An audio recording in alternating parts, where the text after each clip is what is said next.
This program is a presentation of UCTV for educational and non-commercial use only.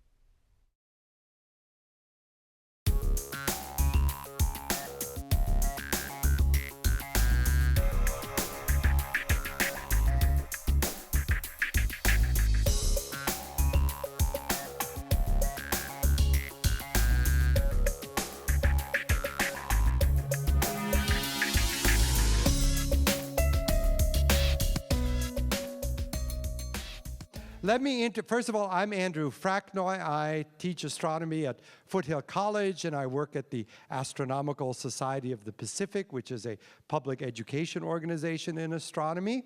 I'm the moderator, and we have three very distinguished panelists. Let me introduce them one by one. Greg Aldering, who's on my right, your left, did his undergraduate work at MIT, where he really kind of went below the cosmology level and discovered some asteroids before he saw the light and went on to bigger things. He has his PhD from the University of Michigan. He was a Carnegie Fellow and now is the project leader for the nearby Supernova Factory project. And indeed, he discovers exploding stars for a living, and we'll talk much more about that during the program. He was co-recipient of the 2007 Gruber Prize in Cosmology, which is sort of our poor man's equivalent of the Nobel for cosmology.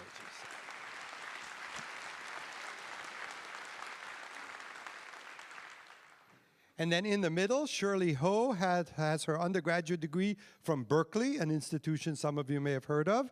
But she got her PhD, good applause in the audience, her PhD in astrophysical sciences at Princeton.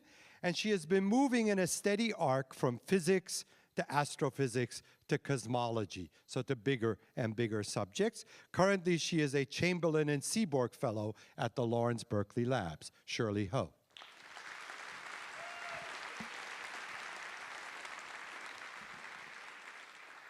Your groupies are in the audience. This is good. And then last but not least, Eric Linder got his undergraduate degree at Princeton, his PhD from Stanford, and he is co-director of the Institute for Nuclear and Particle Astrophysics at the Lawrence Berkeley Labs, and also deputy director of the Berkeley Center for Cosmological Physics. Eric is the author of a respected textbook called First Principles of Cosmology, and in his spare time, he writes parody songs about dark energy. So Eric Linder.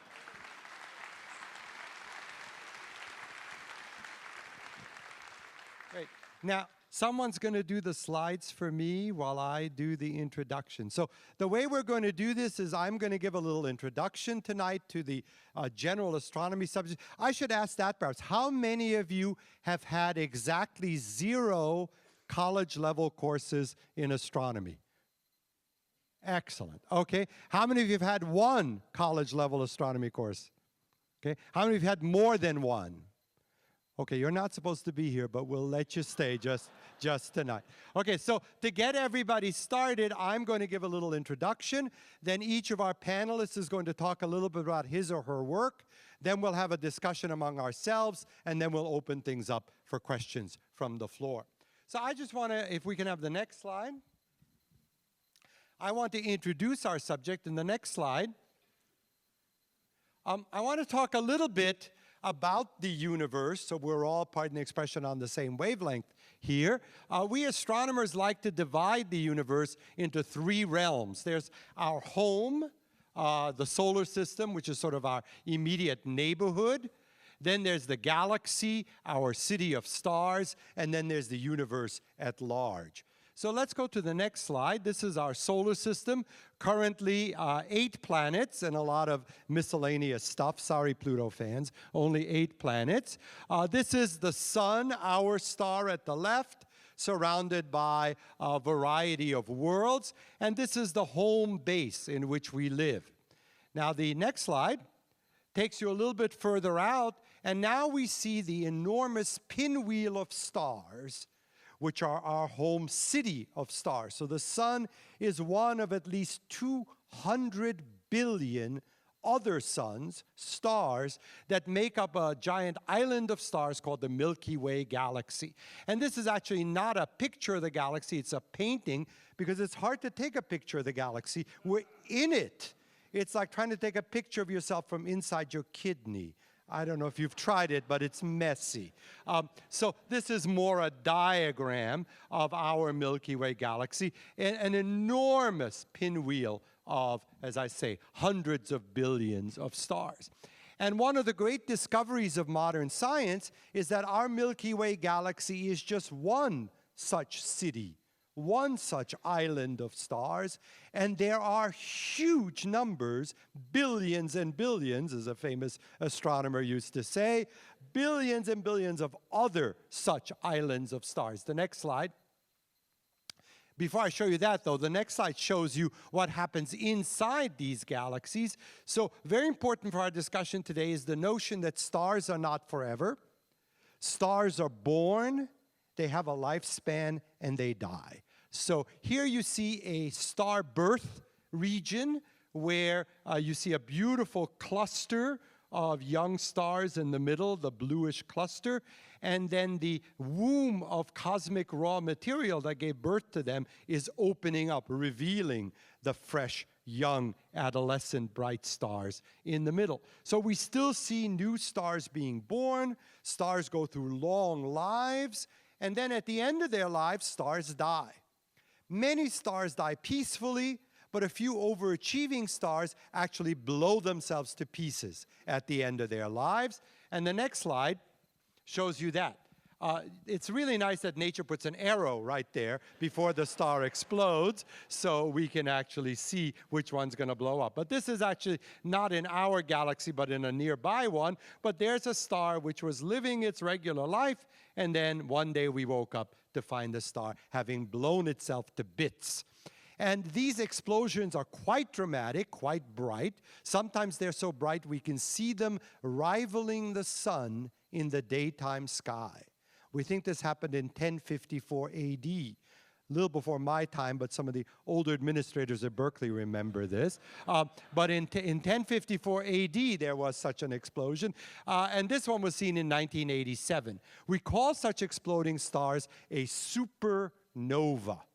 And the next slide shows you my bumper sticker. They really are.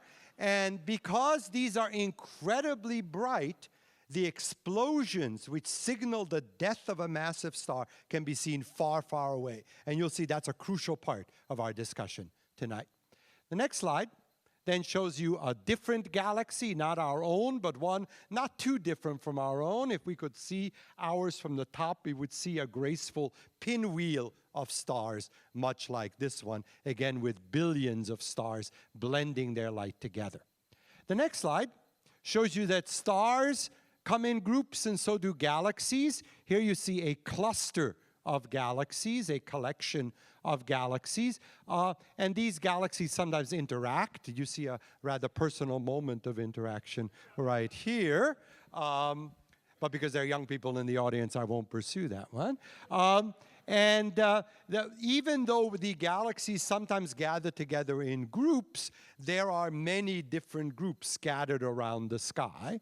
And the next slide then shows you the big discovery that was made in the late 1920s and early 1930s by Edwin Hubble, which is that these enormous galaxies of stars are not sitting still, but they're moving away from us. Except for the nearest ones, which are waltzing with us, they are all moving away from us. Not only that, but there's a pattern to their motion. The further the galaxy, the faster it's moving away. Say that again. The further the galaxy is from us, the faster it's moving away from us. Was it something we said? But this was an enormous discovery. It's called the expanding universe. And we had to then find a theoretical framework to explain why this was happening. And the next slide shows you Albert Einstein on the right, whom you may recognize, and Georges Lemaitre, a Belgian priest, on the left, who were the two theorists who put this together for us. It was Einstein who showed that space and time were stretchy and malleable, which is part of our discussion. But Einstein was too chicken to have an expanding universe. Einstein actually introduced a fudge factor into his theoretical description of how the universe might work, because he thought the universe, any decent universe, should be sitting still. And it was Lemaitre who first showed that it was possible to have Einstein's stretchy, malleable kind of universe of space and have it expand as well. And we now accept that the universe was expanding and that this expansion is a built-in feature of the universe. And that the beginning of the expansion was a very hot, dense event, which we call the Big Bang. And when the Big Bang happened, it was not, as many people think, an explosion in empty space. This is the mind-boggling part, so get ready to have your mind boggled, okay? We don't think of it that there was this huge emptiness and bing, there was a Big Bang. We think of the Big Bang as an explosion of space, of time, of matter, and of energy. Right. So that when the Big Bang happens, space begins to expand. Space stretches as the universe expands. And we actually now see the expansion of the universe, the moving away of the galaxies, not so much that each individual galaxy wants to get away or has a rocket motor on it which wants to drive in some direction, but that space itself is stretching. And the next slide shows you the idea with an analogy. If you have a balloon where there are little specks representing the galaxies, then you can see that if you blow up the balloon, if you stretch the balloon, then the little specks on the balloon get further apart. I don't know if this has kept you awake at night, but when you blow up a balloon, where does new balloon come from? Have you worried about this at parties? Maybe if you smoke, no, I can't say this in Berkeley. But when you blow up a balloon, where does new balloon come from? It stretches out of the old balloon. And you don't have a nervous breakdown over that. That's perfectly reasonable, right? So imagine when space stretches, new space stretches out of the old space. That's the way we're currently thinking about the expansion of the universe. The next slide shows you then Penzias and Wilson, Arno Penzias and Robert Wilson, two radio astronomers at AT&T Bell Labs, who in the mid-1960s discovered that they could actually find the afterglow, the leftover flash of the Big Bang, this hot, dense state of the universe where everything was more together. And they were able to show that this afterglow, this flash, this background radiation, as we now call it, fills all of space, as we would expect the leftover energy of the Big Bang to be doing. And we're going to look during the discussion tonight at this leftover radiation, the flash of the Big Bang. They got the Nobel Prize for that. The next slide now shows you our big issue here. So you have this expanding universe, the Big Bang threw everything apart, and what's going to happen in the future? That's the past. Now we look at the future. Well, there's one other factor that we thought we needed to consider, which is gravity. Gravity is not just a good idea, it's the law, right? So what would gravity do to all the stuff? Can I use that technical term, stuff? All the stuff in the universe. Well, gravity is the pull of all stuff on all other stuff. That's the technical definition. And so that means that if there's gravity in the universe, the gravity of the galaxies will tend to slow down the stretching of space, to make them come together. Depending on the strength of gravity versus the energy of the Big Bang, we'd imagine that either the stretching would slow down but never stop, or it might even stop. That's what we thought a decent, self-respecting universe would do. But in fact, what people like Greg and a whole group of people around the world are discovering is that it's much different than we expected. Our last slide in my sequence tells you the story that we are in a runaway universe. What has been discovered is that instead of slowing down, the stretching of space is speeding up, accelerating. And this is ridiculous, right? No universe should behave like this, but if it does, there must be another factor, something that's causing this acceleration of the universe. And what that factor is, how we know that the universe is running away, is in fact the subject of our discussion tonight. So that's my introduction, and let me now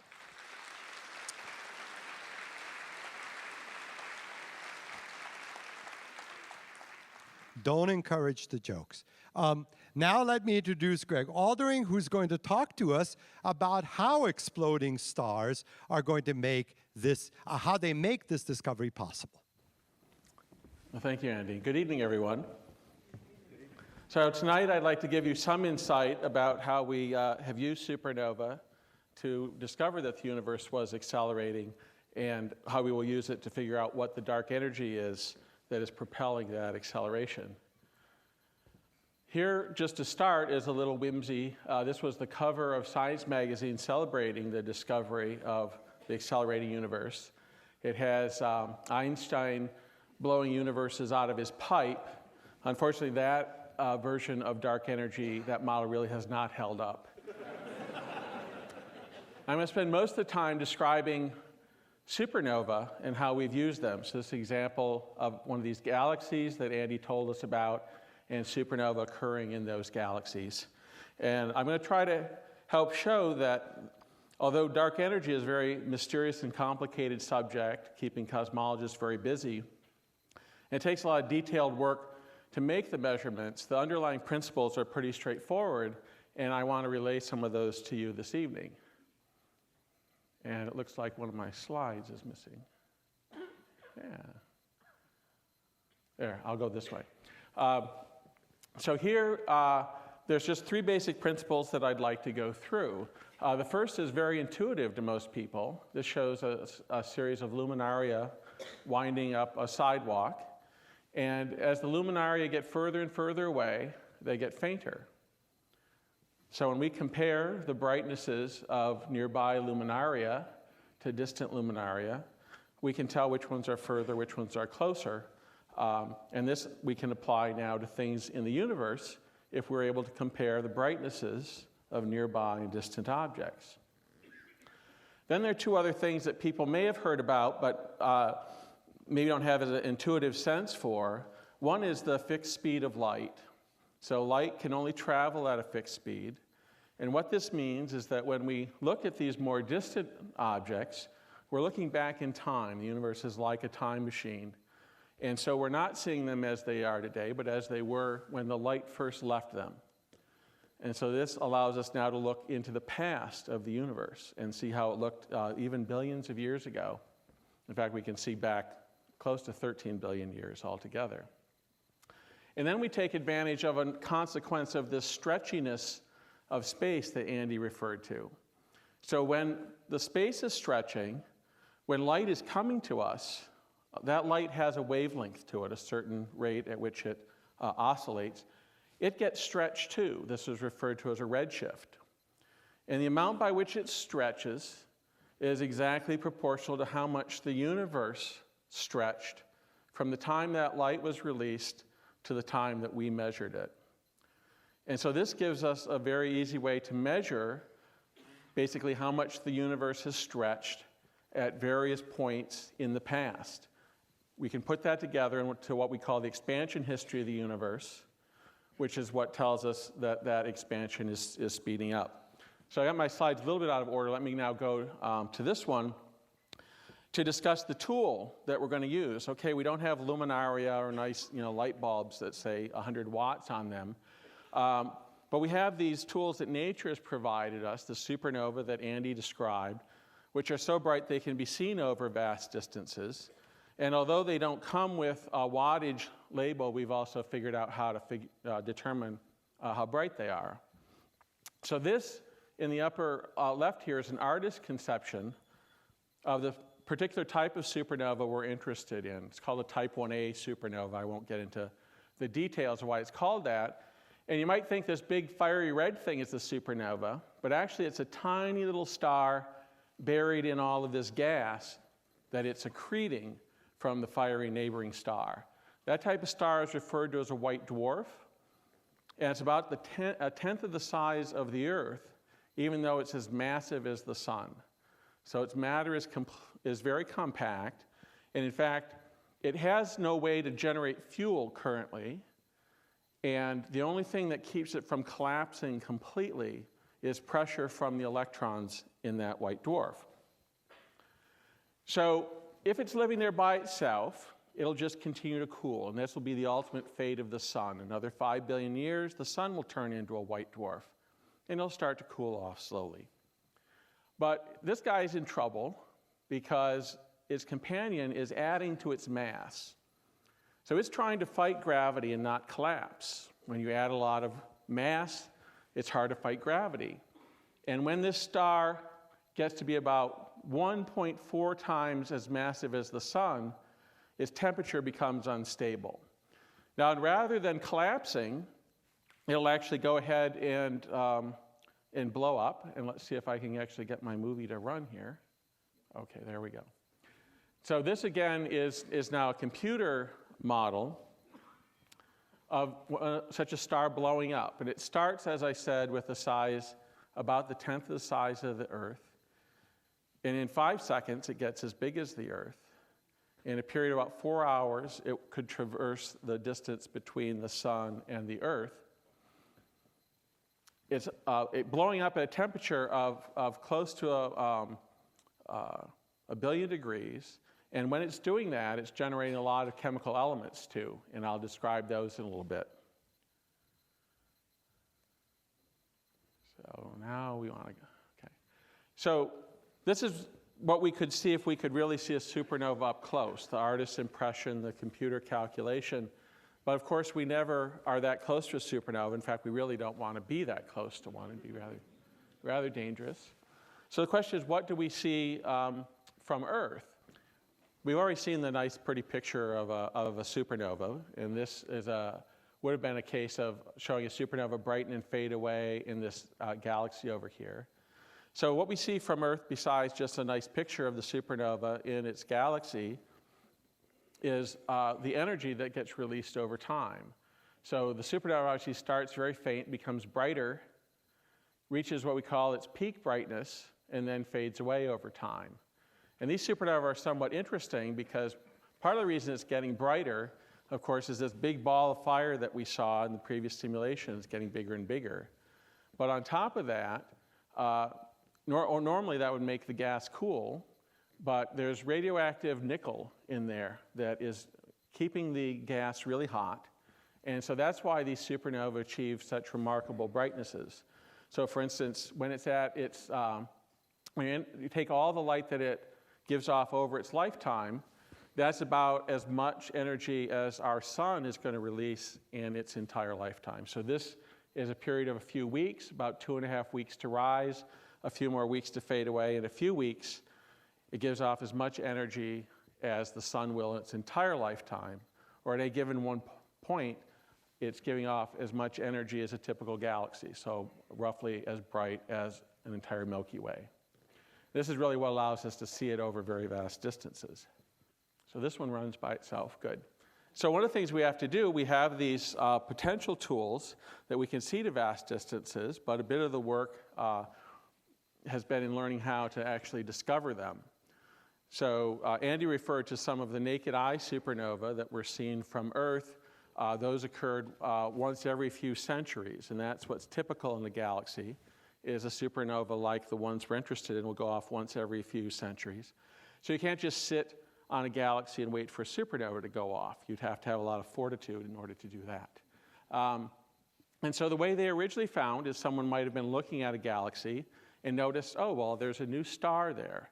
And what would typically happen, of course, is that they would have found it after it reached its peak brightness, and it was very hard to get any scientific information out of it in those cases. So it's a bit like whack-a-mole, where you're waiting there for the bowl to pop up, but your mallet gets there too late to be effective. But like whack-a-mole, of course, the right way to play the game is you monitor all the holes where the moles might pop up their heads, and you look for the supernova there. So astronomers got somewhat good at that, but because it takes so long, hundreds of years to find supernova in one galaxy, they had to develop the capability to monitor thousands of galaxies at once. And that became possible in the 1990s as we made bigger and bigger cameras put on telescopes. We could look out into the universe, take a picture. One picture might have 1,000 galaxies. We'd spend a night, get tens of thousands of galaxies, and we could get to the point where we had supernova on demand.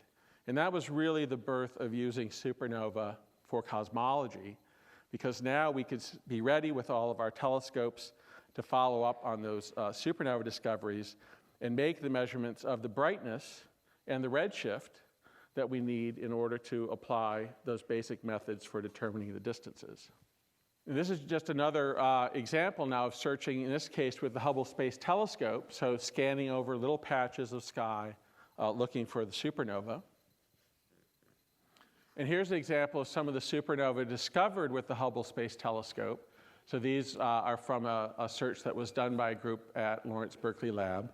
So in the centers here, you can see these tiny, faint little dots are the supernova. And you can see that they're a lot brighter when they're close by. So the closest ones are here. In this case, it's right on a galaxy, so not easy to see. And then they get fainter as you go further and further away. And this most distant one here in this sample exploded when the universe was about 40% of its current size. So what we found with the supernova in 1997, 1998, is we had supernovae that were somewhat more nearby than the one shown here. And we found that those were fainter than we expected. So if we go back to our basic principles, if those are fainter than expected, they're further away than we expected. And so they exploded longer ago than we expected. And that means that basically the universe was expanding faster than we expected at sort of these intermediate redshifts.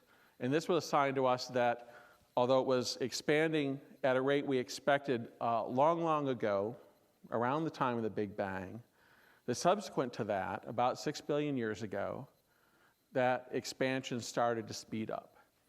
And that was our basic discovery. Supernovae were too dim. The expansion of the universe is accelerating. When we interpret that in terms of Einstein's relativity, then we have to have some term in there like this cosmological constant that Andy noted that Einstein had put in. At the time when he missed the discovery of the expansion of the universe, because he put the fudge factor in and Hubble discovered the expanding universe, Einstein called this his biggest blunder ever. But now it's actually this thing that we don't know what it is, gives the best description of the brightnesses of the supernova. But as Eric will discuss, there are many more exotic possible explanations for why this acceleration is speeding up. So let me just summarize here a bit. We're able to see the supernova over vast distances, and that's really key. Nature could have given us a tool that was much dimmer. This work could have taken another century longer. So we're just extremely fortunate that there are such objects. They give us the expansion history of the universe. The other part of the equation, besides their just being out there for us potentially to observe, was getting very good at finding them. And we also then discovered that the expansion is speeding up because of the overly dim distant supernova. And one thing that I would have mentioned a little bit just in terms of the future if one of my videos had worked, is besides that nice light curve showing the release of energy over time of the supernova, they send us actually a much richer stream of information that shows us all the chemical elements that are in that supernova, how fast they're moving, these types of things.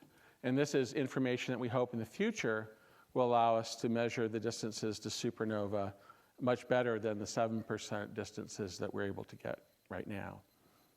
Thanks. So you've heard a little bit about how we discovered the accelerating or runaway universe, how these signposts called supernovae have shown us that. But one experiment for something this radical is not enough. So we had hoped that there would be another way of showing that the universe is behaving in this odd way. So our next speaker, Shirley Ho, is going to tell us about how we get soundings of this kind of runaway universe using another technique. So Shirley, go ahead. Thank you. Thanks. Hi. Thanks, everyone. I will be staying a little bit on this side of the stage since Greg was on the other side and the computer is here in case there's any technical problems. I apologize for any of that in advance. But first of all, and most importantly, thank you all for coming. I did not expect this turnout, and this is amazing. 600 seats all filled up in the whole auditorium. So Rhoda Theater. Thanks. I'll be talking about, in particular, how to use this very exciting new technique called baryon acoustic oscillations. I'll explain what it is very soon. But basically, you look into the sky and use this mesh of galaxies, this huge number of galaxies. And I'll be looking into this mesh of galaxies and look for the longest yardstick, in my backyard at least. And you'll be like, well, do I have a longer yardstick than mine? And here's how long it is. It's 470 million light years long. And that's the longest yardstick I would claim I can use to measure the expansion of the universe. More importantly, you can measure this expansion universe at different distance, farther and farther away from us. So at 300,000 light years away, 3 million and 3 billion, all the way. And the experiment I'll be talking about in particular is called Sloan Digital Sky Survey 3. A part of it is called a BOSS, this huge acronym, but basically it just means we're looking for this longest yardstick in the universe and try to see how long it is as we see it at different parts of the universe to measure the stretchiness that Andy was just talking about of space and see how we can go about understanding what Einstein might have made the biggest blunder of his life. So here it goes. But before we go further than this first slide, I will show you how we go about mapping all these galaxies. And it is the first time I myself have seen a telescope. So you'll be joining me with the first time I'll see a real telescope on site. And it's moving. This is the Sloan Digital Sky Survey 3 telescope. It's opening for the night to work. And I actually was just way down there. I'm the one wearing the white hat. It's a very important part of my life. It's the first time seeing a telescope as an astronomer. And this single telescope has mapped over a quarter of the sky over last century. And it's not just providing the great data sets that we have to work on understanding what Einstein has maybe made a mistake. Is the universe running away? Is it expanding? How fast is it expanding? Not just that, but also made this great movie, as very important movies, that as we imagine if you have a lot of money and decide to build a spaceship and shoot very fast away from Earth, and you're taking a movie all the way back, looking back to Earth. And that's actually what I'm going to show you. Every single one of these images are real. They're real images of the galaxies, of every single one of them. We look out from Earth. So every single one of them, they're real. They're not making up any simulations at all. And you can slowly see that there are structures in the universe. There are large clusters. We call it large cities, well, actually not cities, large metropolitan cities of stars. Those are large clusters, and there are large voids. Voids, there are nothing in there. There are all these amazing structures of the universe. You spin around, and you see more of those, and you go out further. These are the black holes, sucking all the dark matter, exotic particles, all the baryons, protons, neutrons, all you know. And then we hit this background radiation that Andy just mentioned that they discover the afterglow after the Big Bang. And that's what we actually see. This is 300,000 years after the Big Bang. happened, this afterglow that we all know and love. We call it the cosmic microwave background.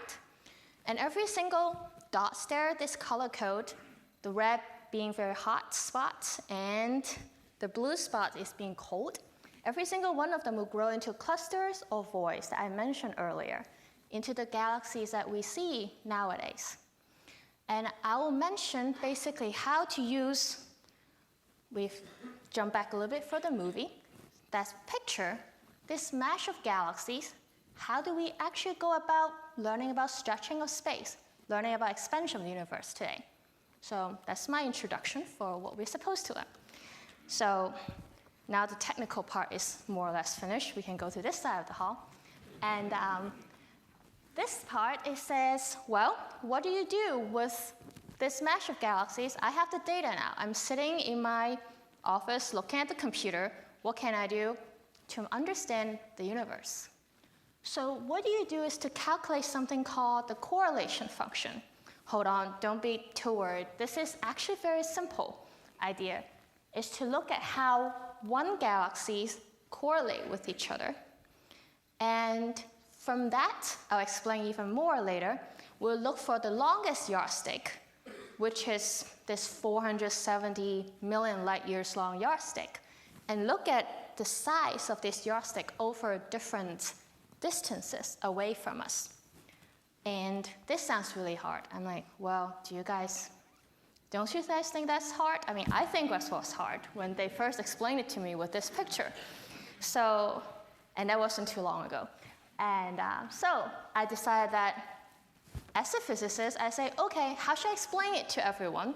Not just to myself, but also to others who might be interested. And I wrote down an equation, of course, and I was like, okay, that's a little hard. Yeah, boo, yeah, I agree on this one. And I decided that as someone who would like to calculate correlation function, what do we want to know, right? Can we maybe calculate a correlation function of everyone? Say, you're a galaxy, you're a galaxy, you're a galaxy. How do you correlate with each other? Can we do something like that? So I decided to look at an average American family. That's my impression. You can blame it on me. It's nothing to do with Berkeley Lab, just my impression of American family here. I decided that maybe mom and dad goes to work every day. So they go to work. So you go to work, or maybe your kids stay at home, and the pets stay at home too. I forgot about the dog, actually.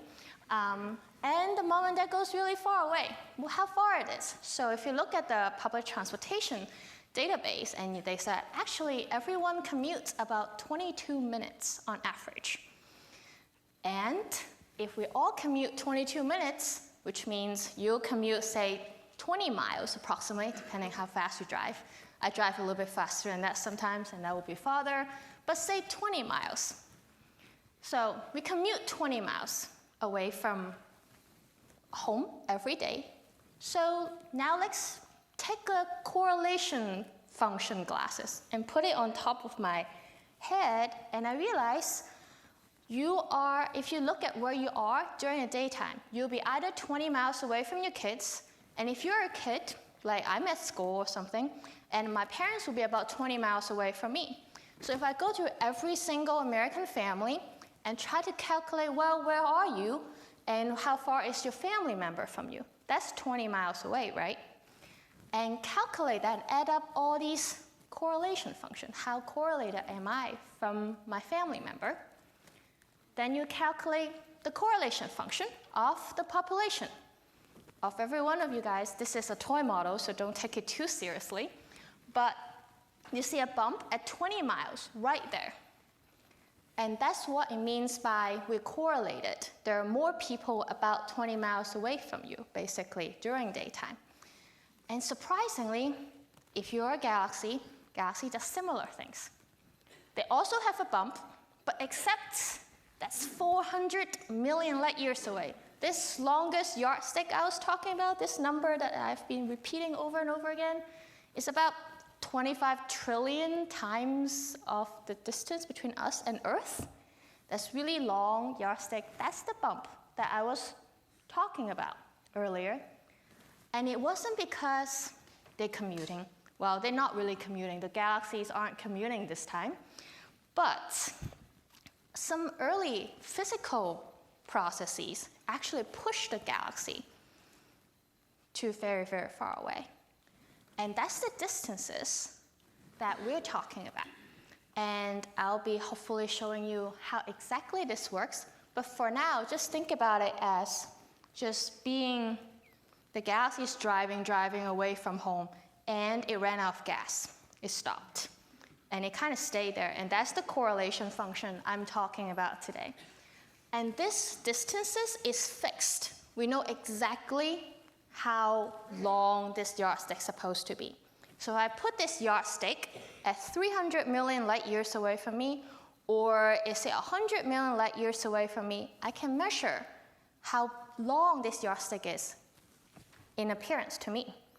And thus, you can measure the expansion of the universe. Is it open? Is it flat? How fast is it expanding?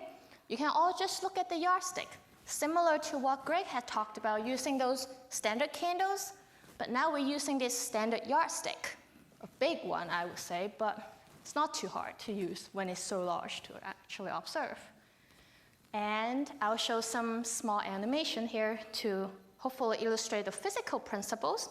I mean, there are no gas and there are no cars for galaxies, of course. And how does it actually work? Here is the picture of the universe at 300,000 years old. And each hotspot and cold spot corresponds to one of these peaks of matter. Matter including the dark matter particles that you guys might have heard about, including the protons, the neutrons that we're more familiar with, and the electrons. And as the temperature goes down, so for now, the photons are with the electrons together. They're interacting, they're good friends. And then, at some point, they're only good friends because I think the photons think the electrons are quite hot. So that's why they're really good friends with each other. They're going hand in hand. The photons are really moving fast, so it's pushing really hard on the electrons. And the electrons going really, really far away from the center, right? And since the electrons are charged, and so it drags along the protons with them, right? So it drags along everyone, and that's why there's this wave. It's like the pebble dropped in the pond, and then this wave going out. And that's this baryon acoustic oscillation. That's where the acoustic come in. But then, as I said, the universe cooled down. It's not so hot anymore. The photons were like, well, the electron's not hot enough anymore, so I don't want to hang out with him at all. So the photons free stream. They left the electrons. And thus, they kind of get stalled. There's no more gas. That's what I was saying. The photons are not pushing the electrons anymore. And thus, the protons and the electrons, everyone stayed at that radii from the center. But you're like, well, there are many, many pebbles. As we saw from this picture, there are many, many little over-densities, we call them, extra matter or under-density, where less matter. So how does it work? It's not just one thing, right? Just like your family, we look at one correlation function of everyone, not just for one family, but many, many American families. So if we look at many, many of them, that's what happened. So all these little matter clumps were actually getting outward, and it got frozen because the photons just left the electrons all alone because it's not hot enough. And that's how this works. And finally,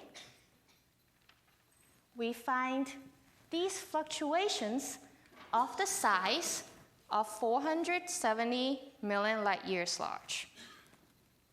And what I said earlier, I'm just going to repeat it, is that we have a yardstick all the way from back here, and then we can measure a yardstick at this distances away from us, and measure the same yardstick, and here is closer to where I observe, and you can map out how the whole universe expands all the way to as far as you can find galaxies, or maybe we can use black holes. There are things that we just started learning, is that anything that traces the mass is all game. And that's how we look at all the expansion of the universe. Thank you.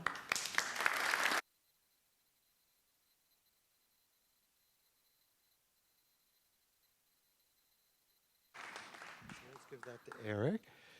So let me see if I can summarize where we are. So we've heard a little bit about the idea that we learned that the universe was speeding up from observations of these exploding stars.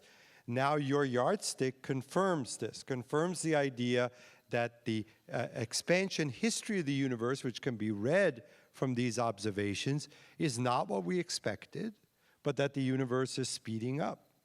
And the question that, of course, occurred to us when we asked ourselves, how come this is happening, is what could be the cause? What else do we need to introduce into the universe to make it possible for the universe to be speeding up instead of slowing down? So now we're going to turn to a theorist, someone who can then talk to us about the idea of why such an acceleration might be happening and what kind of factors might be responsible. So let me now introduce Eric Linder, who's going to talk to us about the theory of the runaway universe. Okay.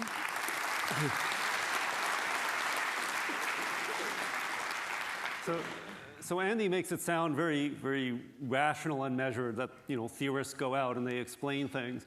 Whereas when you talk to the experimentalists, they'll think of theorists as these wild-eyed speculators out there. There's this famous saying, to explain the acceleration of the universe, the cosmic speed up, it takes a crazy idea. But then the caveat to that is not every crazy idea actually is the right idea. So a theorist is supposed to be thinking of crazy ideas, but then it has to be checked with the observations and checked for internal consistency.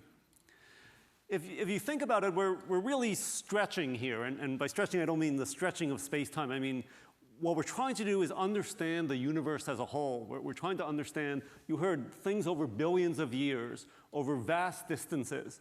And you might almost wonder, is this hubris to think that we can actually understand the universe? How do we go about actually understanding these elements of physics?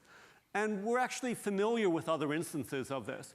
How do we learn about things when we can't go out there and touch them, when we can't have them in the laboratory, when we can only sense them from a distance?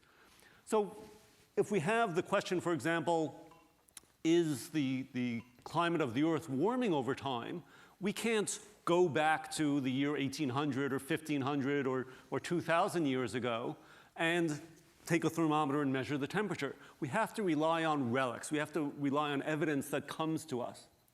And so one way of doing this, for example, is you look at the growth patterns in tree rings.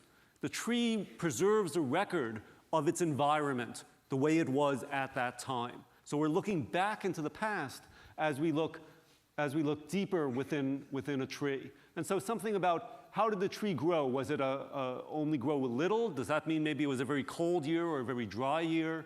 Did it grow a lot? Maybe that tells us how wet the year was, how warm the year was. We learn about the environment through these relics. And that's exactly the things that you've heard about from Greg and from Shirley. We're using the relic light, basically, that comes to us, whether it's from the cosmic microwave background, whether it's from the exploding supernovae, or whether it's from the galaxies. And so just as we had these tree rings, they're using these measurements of supernovae and galaxies to basically measure what the environment of the universe was like at those very distant times in the past. How quickly was the universe expanding? Was it slowing down? Was it speeding up? And so forth. So that's what they're doing. And then, as Andy said, we can then take that evidence, take that data, and try to figure out how does that fit in within our theories, within the elements that we know about within the universe, within the laws of physics that we know about, or do we have to stretch our understanding of those laws and those elements? And so this has been done many times before when things have puzzled us about the universe. So again, Andy started off with our home, the solar system. And we didn't always understand the solar system the way we do now. So for example, in the 18th century, when the outer planets weren't known, people observed the motions of the planet Uranus, and they realized it did not accord with their ingredients and their theories. So the ingredients were, well, they knew all the other planets out to Uranus, and they had their theories, Newton's law of gravitation, which had worked extremely well for over 200 years, and yet Uranus wasn't moving in the right way. And so the big question was, do I need to add a new ingredient into my universe, or do I have to change my theory?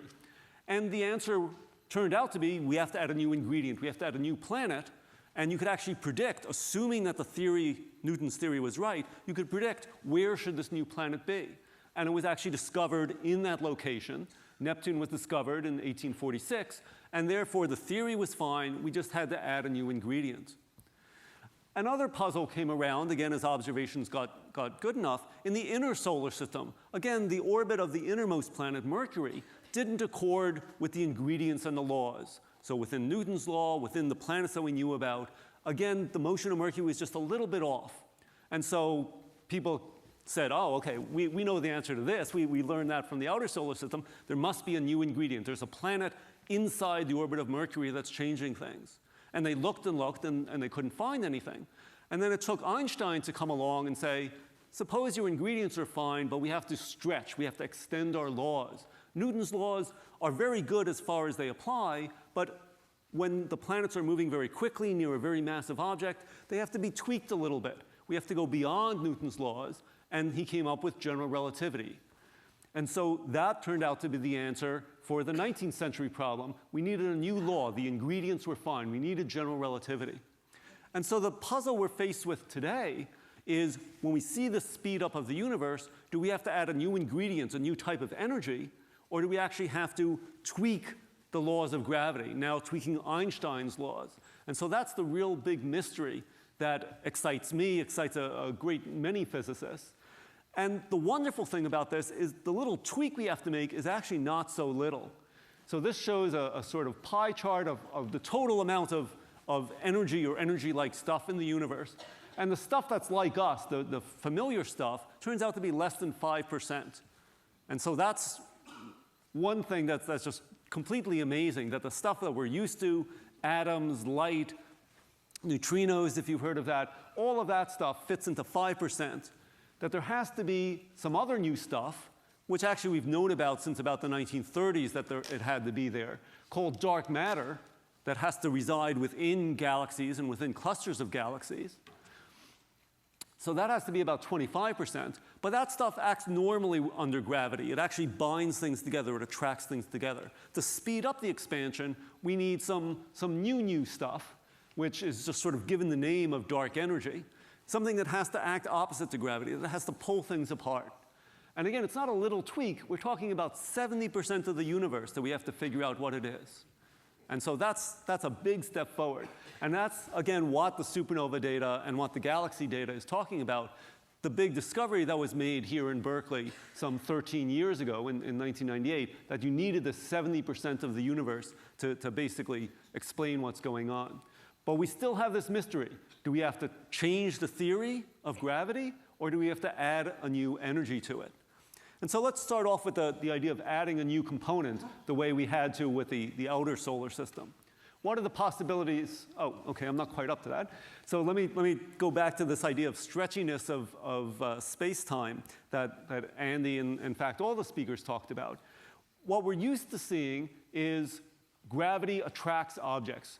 If you sit on your bed, the bed goes down. The mattress, the sheet on the bed gets a depression. If you then put a little ball on that sheet, it's going to roll toward you. It's going to feel that curvature, and it's going to roll into the hole. Okay? That is basically what Einstein said gravity is, that the attractive force is due to the curvature of space-time, this stretchiness of space-time. And a black hole is when you take this really, really far down, so when something falls in, it doesn't come back out. If you have no energy around at all, then the sheet is just flat. Nothing is on your bed. Something's just flat. You put a ball down there. It's just going to sit there. It's not going to roll one way or the other. So then, as a theorist, you always like to think of strange things. And you say, well, is there ever a situation when I can sit down on the bed and the bed comes up in a hill instead? And that would clearly be a very strange type of matter, of energy, something that acts opposite to the way that gravity normally does. But if you think about it for a while, you could actually come up with something. You could say, suppose I had a long straw, and I suck through the straw, the sheet's going to come up where I have the straw near the bed. It's going to make a hill. And so a sort of suction, what a physicist would call a negative pressure, can actually create this sort of situation. And so that's what dark energy is is basically equivalent to this negative pressure. And so you still have the stretchiness of space, but it's a negative pressure stretchiness. So that's one possibility for what the answer could be to cause the acceleration. So we have to look for things that would have very negative pressure. So stretchiness itself has a pressure. You stretch a spring, it wants to pull back together. Okay? It has this stretchiness. And so Einstein came up with this idea that maybe the stretchiness of space is such that it exists everywhere. Every bit of space is equally as stretchy as every other bit. So this is basically the cosmological constant that was alluded to by the speakers before. But again, we can think of something a little bit stranger, and we could think of where the stretchiness of space is different from different parts of space to another part of space, and that it's dynamical. It changes over time. So in the early universe, it wasn't having much of an effect, but right now it is having a much larger effect. And so this is a different type of ingredient. One would be Einstein's cosmological constant. Another would be this sort of dynamical dark energy, which varies in space and varies in time. And this is sometimes given the name quintessence. In magazine articles, you might have read about dark energy as quintessence. We don't know which of the answers this is. And we also don't know if maybe it's not a new ingredient at all. There is no planet inside the orbit of Mercury, but it's a change in the laws. What we want to do is explore and find out. And I really like this quote from Dr. Seuss, where you have a school child who's so proud at learning his alphabet and says, you know, I know all the letters from A through Z. And then one of his friends comes over and says, only through Z? There's all those letters beyond Z, and there's all the animals that go with them. So On the On Zebra. It's a great book if you haven't read it. You know, it's a good physics book. If you want to be a theoretical physicist, definitely read that book, okay? So he has the quote that the friend of the school child is saying, you'll be surprised what there is to be found once you go beyond Z and start poking around. But for a physicist, once you go beyond Einstein's cosmological constant, which has the Greek letter lambda instead of Z, then you're going to find all sorts of really strange physics. And that's one of the exciting things, is trying to figure out what part of the physics it is. Or again, a new law. So let me talk now a little bit about, suppose the ingredients are fine, but we have to change the law of gravity. So gravity is strange. Gravity is different than any other force that we know about. For one thing, gravity is always attractive, okay? Or at least we thought it was up till now. Gravity is also really, really weak. If you go up the campanile and you drop a coin off, which I don't advise you to do, I don't recommend you to do that, that coin is pulled by gravity all the way down, all the way down. It hits the ground, it's dropped. I don't know how high the campanile is, let's say 100 feet tall. It drops all the way down, and then it just stops right away when it hits the sidewalk. It doesn't drop another 100 feet through the earth. It stops within, you know, much less than an inch, a small fraction of an inch. Why is that? Because gravity pulled it all the way down, but then the electromagnetic forces within the sidewalk, the things that make this solid, even though atoms are mostly empty space, that's electromagnetism there. Electromagnetism is so much stronger than gravity that when it falls all the way through, it doesn't matter. It stops right away once it gets within the range of the electromagnetic forces. So you can start thinking of crazy reasons. Why is gravity so much weaker than electromagnetism? So we know space has 3 dimensions. Okay? I can demonstrate 3 dimensions here very easily. Okay? And you can add time in as a 4th dimension. But suppose we look at the sort of field lines, basically how strong the electromagnetic force is within the space. Instead of drawing it in 3 dimensions here, I've drawn it in 2 dimensions. You can see there are a lot of field lines within this little 2-dimensional slab, meaning the force is very strong. But suppose I then pull some of those field lines out into another dimension, a dimension that if you lived in this slab, you couldn't see, you couldn't access. It's just some extra dimension. Then the field lines are much more spread out, and living within this slab, I only see a few of them. So I feel a much weaker force. And so some physicists have thought maybe gravity is basically that situation, that it feels extra dimensions that the normal forces can't feel. And so again, it's a crazy idea. Not every crazy idea is true, but maybe it is true. We don't know. So the idea is that there could be hidden dimensions, more dimensions to space than the 3 dimensions we know about. That would be an example of how you would change the laws of gravity, the laws of physics. And so the idea is everything, all the normal physics operates in this sort of membrane. Physicists, for obscure reasons, abbreviate it to brain. So you might have heard of brain worlds. That just means a membrane, like the surface of a drum. Okay? Everything lives within that, but gravity can leak out into the rest, into these hidden dimensions. And that's what makes gravity weaker. Moreover, it can weaken over time. And so the motion of this brain within this sort of higher dimension, I like to just call the sound of one hand clapping, put a little bit of zen into it, that maybe the part of the physics is actually saying we have to learn about higher dimensions. We have to sort of go into different ways of thinking. So if gravity weakens over time, then basically that is apparent in our dimensions as basically a acceleration of the expansion relative to what we think it should be if gravity stayed the same strength. And so it could be an explanation for this accelerating universe, in that you don't have a physical dark energy, rather you have a change in the laws of gravity. And as a side note, if gravity is changing over time, then in the future you're going to weigh a lot less. You'll have to wait a few tens of billions of years to notice it, but still, it's a weight loss program, so maybe I can patent that or something. So how do we actually figure out, do we put a new ingredient in, or do we change the laws? So we have our observations, and the great thing about having these two very different sorts of observations is they will actually predict slightly different things. So here's what I call a cosmic battle. The stretching of space, this acceleration, keeps galaxies apart, and it prevents galaxies from clustering and forming big groups. Okay? So if you have the picture that Shirley showed of the family spread out, imagine that the land is now suddenly expanding. It would be very hard for that family to get back together. So the expansion is pulling things apart, prevents large structures from growing, whereas gravity wants to pull things together. So the picture over here is instead of using physical forces, I'll use social forces. You have a big group of friends here out at the mall or whatever. They're all standing at the bottom of an upward running escalator. One friend's a bit late. The social attraction wants to pull that one friend down to the big group, wants to form a larger group, just like gravity does. But the space in between is stretching. He's trying to go down the up escalator. And so that prevents that growth. And so you have this battle between the gravitational attraction and the expansion of the space in between. And how quickly this group grows depends on that sort of cosmic battle. So again, the supernovae are measuring the expansion rate very well.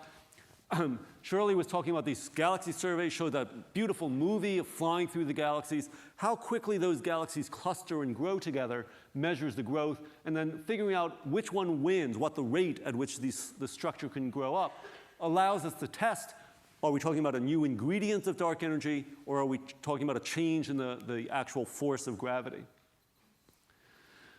So we're on the brink. A number of times people talked about the technological advancements. What do you need to discover these supernovae, to measure this incredibly long standard ruler, the standard yardstick? And we're really on the brink of developing new types of surveys. So Shirley's movie showed you one early version of this where we can start to map things in 3 dimensions. When you look out at the night sky, you see the stars, you just see positions. You don't really see how far away the stars are. The technology is getting good enough that we can now do these massive surveys where we can get this 3-dimensional information very quickly. And here at Berkeley Lab is actually one of the world centers for developing this sort of 3-dimensional scanning, 3-dimensional mapping of the universe. And so the picture that I show here is you have a pond. The pond is really 3-dimensional. But from a distance, all you see are the patterns of light, the patterns of the sunlight that are projected on the bottom of the pond. So that's like the microwave background patterns, the blue and red hot and cold spots that we see. We can learn a lot from it, but if we could actually map out the pond in 3 dimensions, from the sunlight above to the leaves on the surface and floating within to the bottom, we can learn a lot more. So we're basically at the beginning of an astronomical revolution, going from a 2-dimensional map of the sky to a 3-dimensional map. And then I love this M.C. Escher picture, which is actually called 3 Worlds, which exactly captures this concept. So here he shows the trees up from above the water, reflected in the water, and then you have the fish living below the water. You're getting these three worlds all coming together, and you can really learn quite a lot by doing this. And so as we map in 3 dimensions, we're going to reveal an enormous amount about our universe. But as you've heard throughout this, we still have a lot of questions, a lot of things to discover. And so that's why I think all of us here, and obviously you for showing up tonight, are really excited to think of the explorations that await and the things that we're going to learn. Thank you.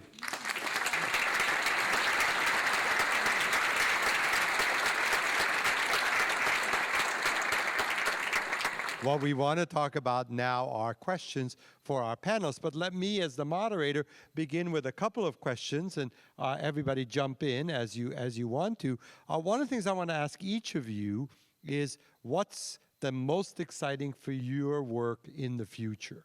What do you look forward to in the next decade that will help settle some of the questions you were talking about? So, Greg, maybe we can start with you. Can you tell us what's the future of the supernova work, and what are you looking forward to? Well, there are a couple of things. One of the things is, I alluded to at the end of my talk, is really learning enough about the supernova to improve the precision where we can measure distances. And the very nearby supernova are the ones that we really can study for that, and the project that I'm leading is looking into how to do that, and we've started to make some progress there. We're also looking forward to future telescopes, both in space and on the ground.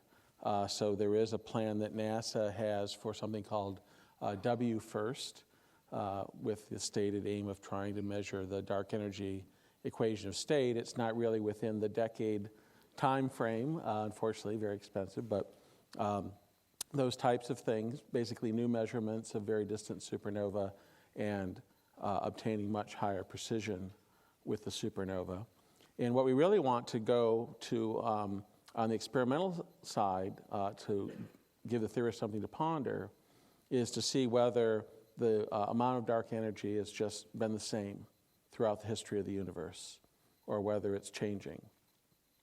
And right now, things agree pretty well with Einstein's cosmological constant, but we're actually starting to be able to make measurements that aren't just silly measurements. They're actually starting to make some constraints to show whether it's changed or not. And so those are things that we're really looking forward to in the next decade.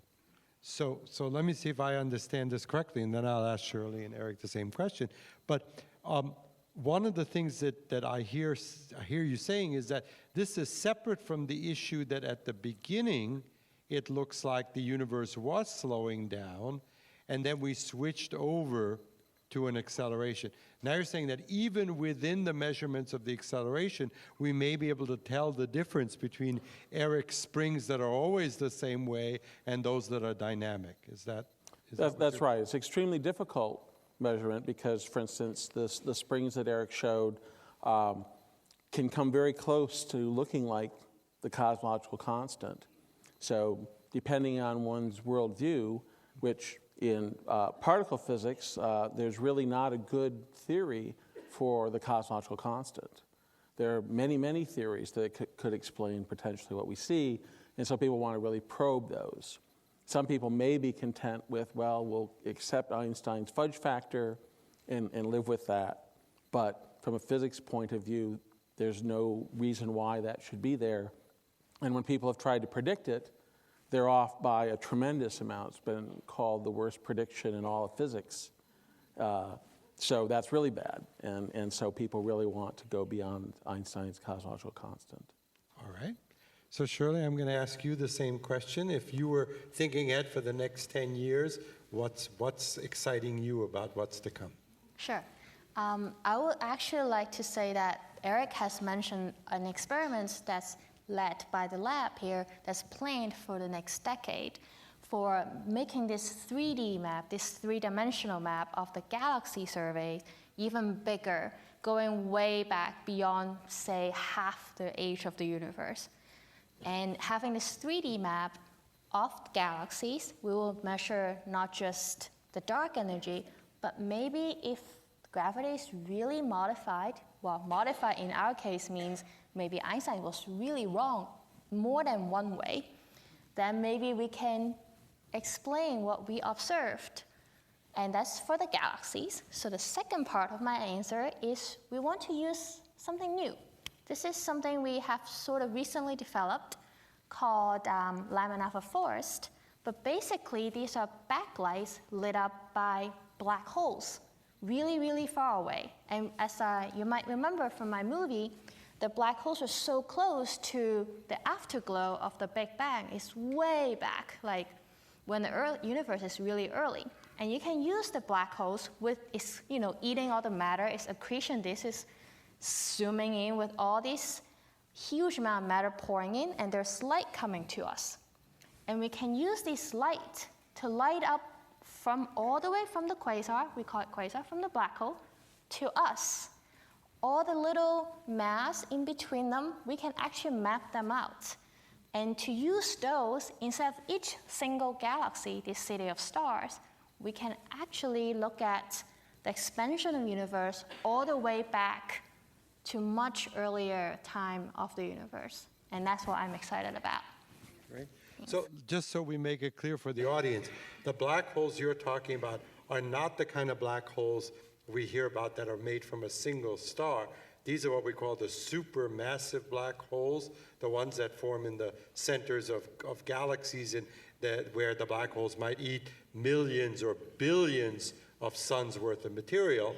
And that's how come even far away we can see evidence of their eating, right? Exactly. These are not small black holes, but giant, really horrible black holes that are being overfed, and so we can see them at a great distance. And you're thinking of using those as probes of what the early universe was like. Exactly. Good. Okay. So now, Eric, let's talk about what you're looking forward to in the years to come. I think the main thing is really to actually start to get some of the answers. So as Greg and Shirley said, to actually go out and get the data. So this is a long process. You have to come up with the concept of these new instruments. You have to figure out how to make them work. You have to get the telescope time. You actually have to get the data. And then a theorist will go and write a paper in a day and come up with 10 different ways of explaining it. But as a theorist, I'm in awe of the fact that we actually can go out and measure things in the universe, that we can be quantitative and actually decide between these many theories, which might all appear equally beautiful, but only one of them is going to actually be right in our universe. And that we've actually developed the ways of going out, making these three-dimensional maps, seeing these supernova all the way across the universe, and being able to map out that sort of tree ring picture of the history of the universe. It's just wonderful to think that we can actually come up with ways of knowing about our universe. Okay. I think one of the things that really impresses people when we have a discussion like this who are just new to the subject is that slide that you showed, which is I think worth mentioning again, which is that all the matter that we are made of and that the Earth is made of is less than 5% of the universe. And then there's something called dark matter, which we really haven't talked about much in this program. And then 70% of the universe is this whatever is accelerating the universe, which we're calling dark energy as a code word, but we don't know if it's a change in laws or a new ingredient in the universe or whatever the heck it is. So I want to ask each panelist to if you wish, to talk a little bit about how this notion that everything in the familiar world is such a tiny part of the things we're talking about affects you as you do your work. Do you think about this? Is this something that makes you feel creepy in the middle of the night? Or is it something that's exhilarating and you're thinking, wow, now we're really going to get some new pictures, new answers to the way the universe works? Does anybody want to comment on the feeling of this weird picture? Well, I'll just say that there's always a tension for scientists, right? They would like their theories to be able to explain everything. So if we could explain everything neatly, we'd like that. On the other hand, there's a spirit of adventure that now we have all these things that we don't know to go and learn about. But I guess I'm long past the idea of really being creeped out by it. And I know that when I first heard about dark matter, I probably had a similar reaction to what people feel when they look at dark energy. But eventually when you see how overwhelming the evidence is that there's something interesting going on, you get beyond the sense that this is like the ancient Greeks making circles and circles and circles to explain the behavior of the solar system, which is what they did. They had a not too bad model of the solar system. It was completely wrong, but because stood for centuries. Yeah, they put the Earth in the century. So a lot of scientists, I think, view this as another Copernican revolution, and we're, instead of sort of hitting ourselves over the head for being dumb because we don't know what it is, we're all excited because we're going to try to find out. Okay. Other comments from the panel? Okay. Yeah, I mean, personally, I think it's wonderful both how closely we're tied to the universe and the fact that there are things beyond us. So the idea that all the atoms in our body come from the centers of stars. They basically come from supernova explosions. They were created, all the heavier elements, the carbon, nitrogen, oxygen, were once at the heart of stars. So we have this intimate connection to the universe. And yet, it's great that the universe is actually even bigger in thought than that there are these other materials, these dark matters, dark energies, and so forth, which is completely different from us. I think we're sort of having it both ways. We're having, you know, the best of both possible approaches that way. So I actually was lucky in some sense because being born in the 80s means you go to college where people already established the fact that there is dark energy, dark matter, and you came in realizing, well, we just need to figure out what they are. And these might be, for me, actually would be like hints to maybe theory of everything, how the biggest and the smallest should actually be ruled by the same physics. And I think that's where the connections between particle physics and cosmology are bridged. And maybe, hopefully, even though for me, maybe that's not for my generation, maybe next generation, to figure out how these black holes, where all these things are really small and dense in there, versus the space that's so wide, where the critical density of the universe is about, you know, a gram per or actually an atom per centimeter cube. And it's so different scale. They should be all ruled by the same rules. Why do we have so many different forces? Can we put them all together? And maybe something that different, that's special, like dark energy or maybe dark matter, would tell us something very different. So that's my approach to it. All right.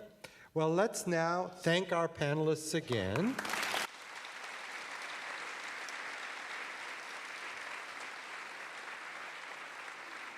So we'll start with microphone number 1, gentleman in the red shirt. Thank you.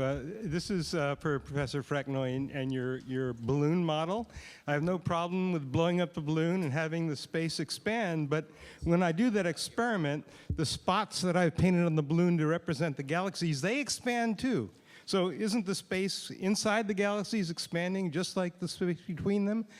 It's always been a puzzle to me. Okay, so actually I'm going to use you as an object lesson. You're not supposed to ask me questions. I'm the moderator. You're supposed to ask the distinguished guests questions. Oh, well, so, they can all answer it, but it was to respond to one of your points. I appreciate your following up on one of my slides. So does someone want to answer that, or should I? What? I'll give it a try. So, Okay. yeah, the big difference there is that within something like a galaxy, gravity overwhelms that stretching of space. Just like our solar system is kept together by gravity, or the atoms in this room are kept together by molecular bonds. So it's just a question of which things are going to win out. And so your dots indeed on your balloon expand because there's no differentiation between what they're made of. They're all made out of the same material and basically subject to the same forces. But here in a galaxy, gravity is strong enough to pull things together, just like if the universe were dense enough, it would pull the whole universe together and stop this accelerated expansion. So my teacher said in graduate school that if you don't want to imagine the spots on the balloon expanding, think of the galaxies as little coins taped to the surface of the balloon, and you know that money doesn't expand during inflation.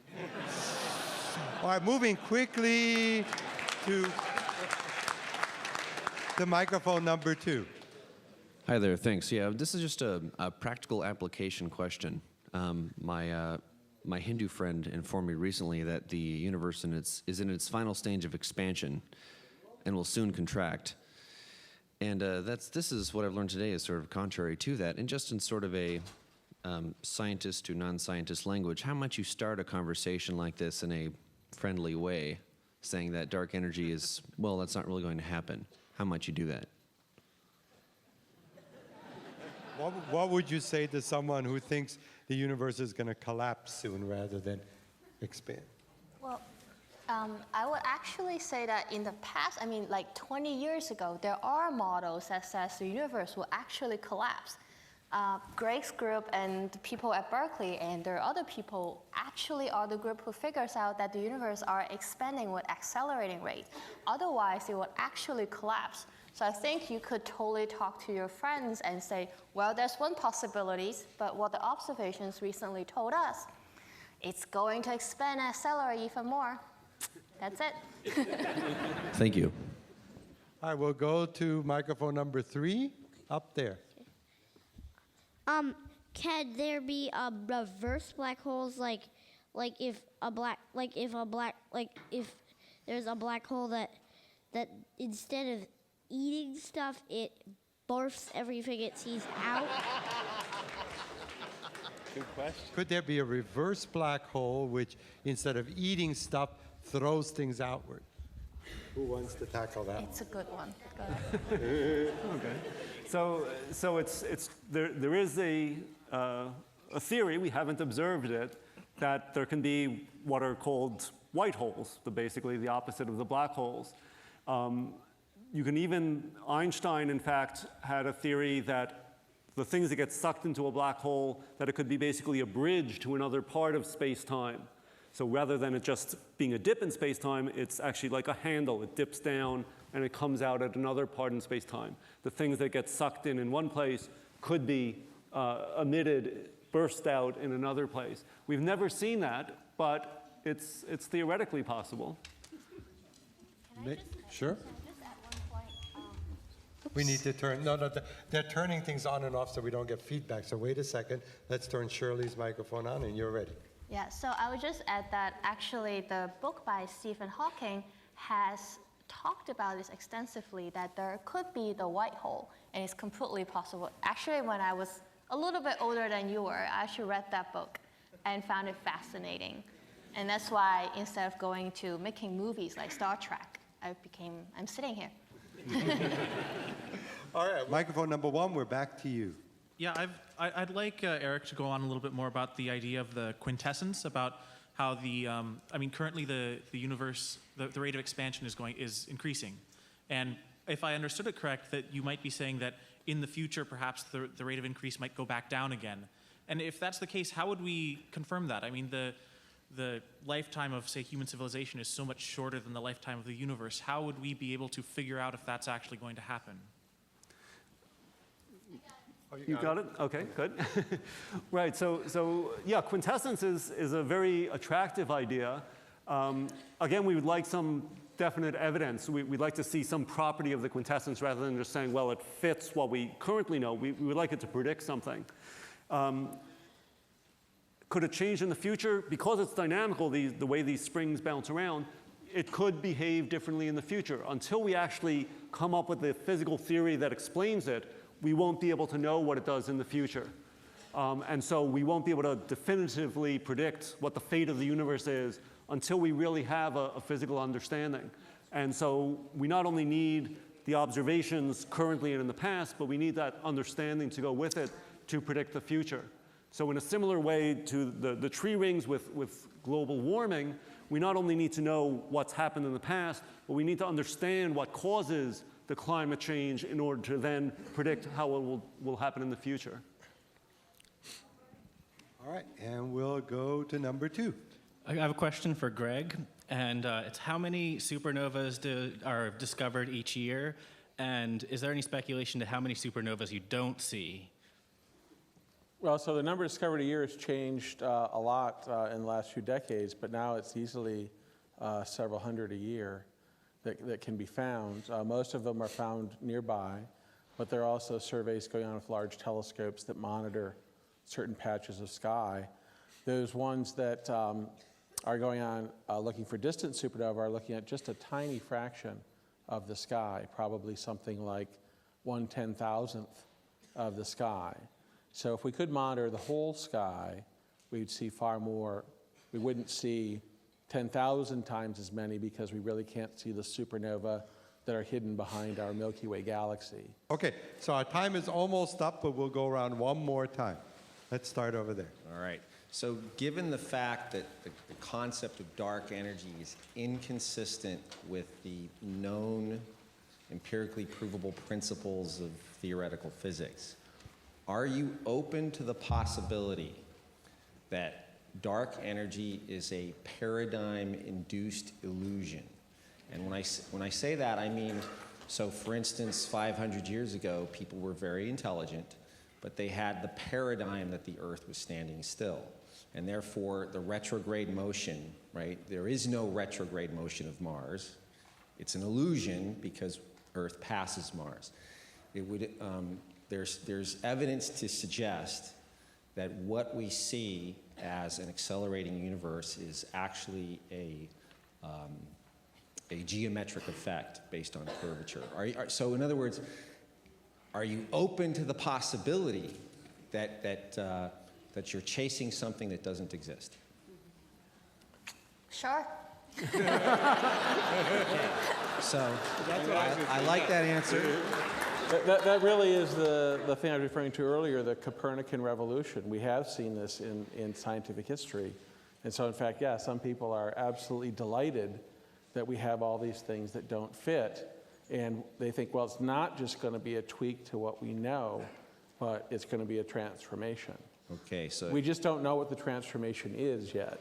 So given that you're open to that, I would suggest that if you Google the name Alex Mayer, M-A-Y-E-R, and that's the first hit on Google, there's some material there that deals with that issue, and I think that almost everybody in this audience would be interested to look at that material. Thank you. I knew someone was going to get in. Another theory. All right, no one up there? Is there? Oh, how about over here? I think we're all done. We're done? So you get the last word. My question is actually just a simple one. I'm curious if C squared is a conversion factor for energy and mass, right? Then is it still a conversion factor for dark energy and dark matter? Does E equals mc squared apply to dark energy and dark matter? Okay, so you can convert energy into mass. It doesn't have to be the same mass. So for example, light has no mass, it has energy. You can convert light into particles with mass, but you're not converting light into light with mass. The same way we think it's theoretically possible to convert dark energy into mass, but the dark energy itself doesn't have mass in quite the same way. It has energy, it has gravity, and we associate gravity with both energy and mass, but we don't have any evidence that it has mass itself. All right.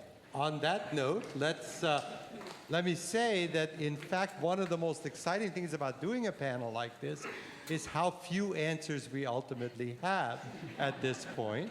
And that just illustrates what I always like to tell my students, that science is a progress report. It's not if you want final answers, ask your guru. But if you want to talk to scientists, you have to accept that it's always a progress report. So we're delighted you could share this moment in science time with us, that you could hear the progress we've made so far. And as we say on the radio, stay tuned. There's more to come. Thank you very much.